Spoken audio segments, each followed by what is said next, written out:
నమస్తే welcome to reflection news. దమ్ముంటే పట్టుకోండి అంటూ హైదరాబాద్ పోలీసులకే బహిరంగ సవాల్ విసిరిన ఐబొమ్మ పైరసీ వెబ్సైట్ నిర్వాహకుడు ఇమ్మడి రవిని పోలీసులు అరెస్టు చేసిన సంగతి తెలిసిందే. సవాల్ విసిరిన నెల రోజుల్లోపే అతన్ని పోలీసులు కటకటాల వెనక్కి పంపారు. కాగా ఐబొమ్మ రవి కేసులో సంచలన విషయాలు వెలుగులోకి వస్తున్నాయి. ఇప్పటి వరకు అతడు 21,000 పైగా సినిమాలు పైరసీ చేసినట్టు తెలుస్తుంది. 50 లక్షల మంది డేటాను సేకరించి సైబరాబాద్ నేరగాళ్లకు, బెట్టింగ్ యాప్స్ నిర్వాహకులకు అమ్మి కోట్లు సంపాదించినట్లు గుర్తించారు. ఇక అతడి వ్యక్తిగత జీవితం కూడా ఈ నేరాలకు దారి తీసినట్లు పోలీసులు గుర్తించారు. సాంకేతిక పరిజ్ఞానం, వెబ్ డిజైనింగ్లో అపార అనుభవం ఉన్నప్పటికీ వ్యక్తిగత జీవితంలో ఎదుర్కొన్న అవమానాలు, ఆర్థిక సవాళ్లే అతన్ని అక్రమ మార్గంలోకి నడిపించాయని పోలీసులు చెప్తున్నారు. కాలేజీలో చదువుకునే వయసు నుంచి వివాహం తర్వాత కూడా రవి ప్రధానంగా ఆర్థిక అవమానాలను ఎదుర్కొన్నట్లు పోలీసుల విచారణలో తేలింది.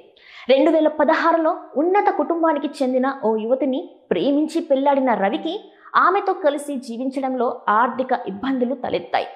భార్యతో పాటు అత్త కూడా అతన్ని తక్కువ సంపాదనను హేళన చేయడంతో ఆ అవమానాన్ని భరించలేకపోయాడు.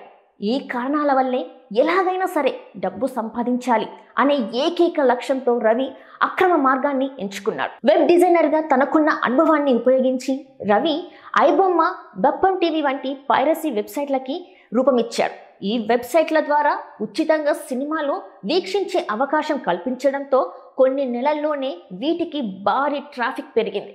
అనతి కాలంలోనే బెట్టింగ్ యాప్ల నిర్వాహకుల నుంచి ఈ వెబ్సైట్లో ప్రకటనలు రావడంతో రవి ఊహించినంత డబ్బు సంపాదించాడు.